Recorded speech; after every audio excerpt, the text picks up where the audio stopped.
Hi everybody, it's Daly here, Stampin Up demonstrator in Melbourne, and today I am going to show you how to colour this beautiful peony image from the Prized Peony stamp set using Stampin Blends. So this card is one of my samples which I've done a PDF tutorial for my subscribers.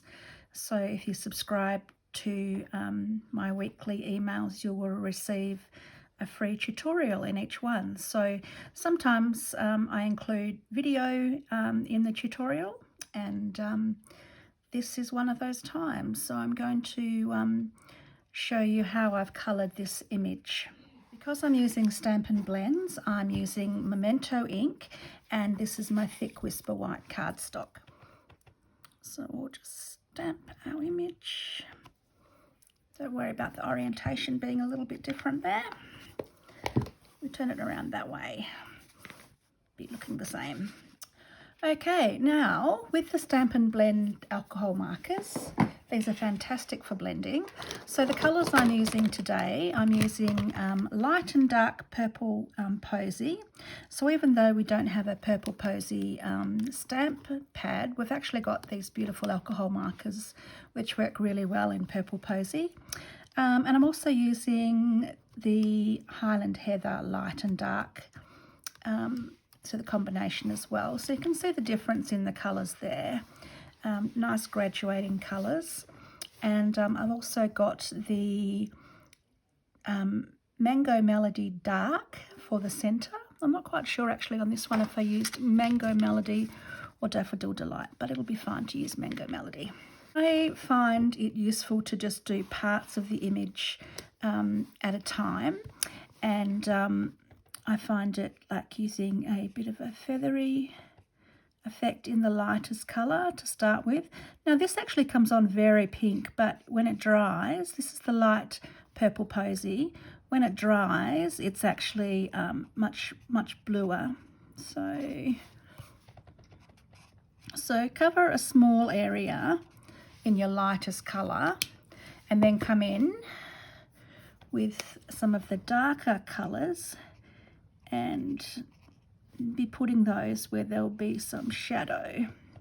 So this stamp's really good because it actually shows you where the shadowy bits would be.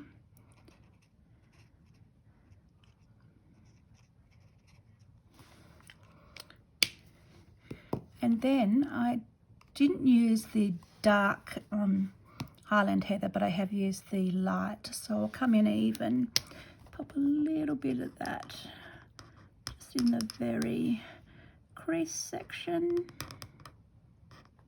in the very dark sections, the squeaky sound it's making. And then I come back with my the light purple posy, and that's sort of like my blending colour.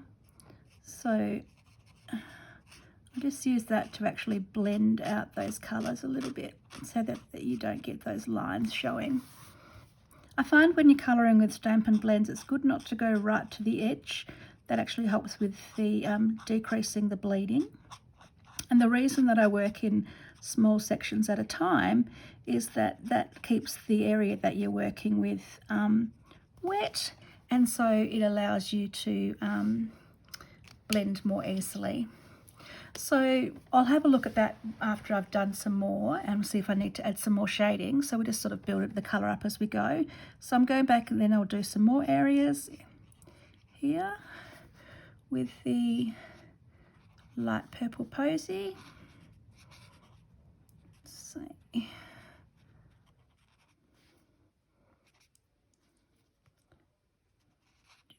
as well. Okay.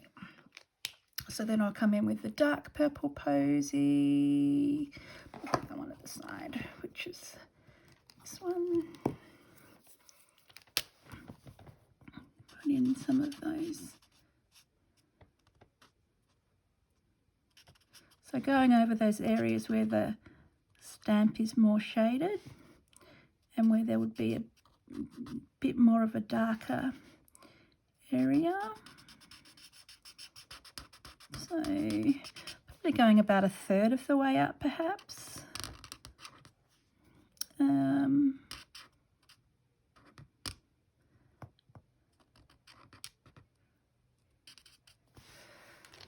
And then lastly, I'll come in with my light Highland Heather.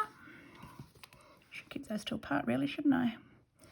And just doing those very bottom sections,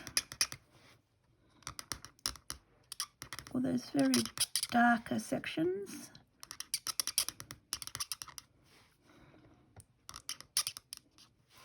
And then, not quite sure what to do with this bit. We'll just... And then coming back with my light purple posy, because that's the one that I'm going to be using for my shading. You've got big areas, you can use the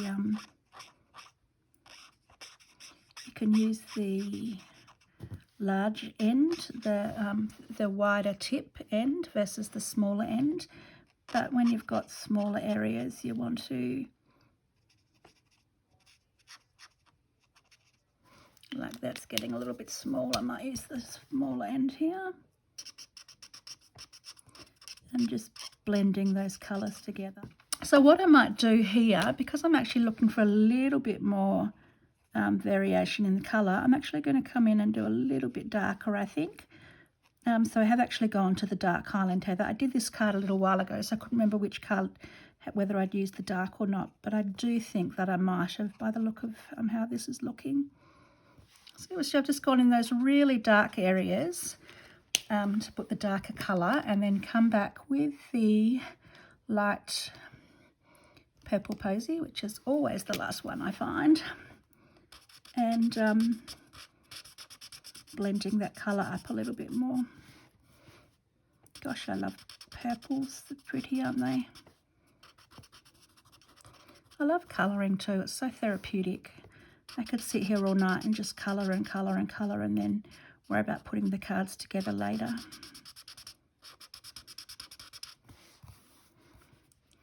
So the idea at this stage of using the light purple posy really is just to blend the colours together a little bit more. So as I said, when you first do that, I mean, look at the variation in the colour there, you think, goodness me, she's used different colours.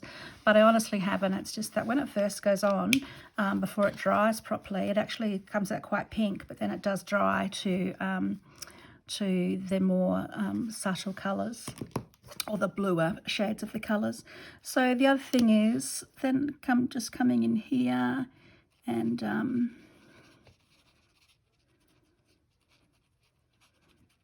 putting in the yellow, which in this case is the Mango Melody.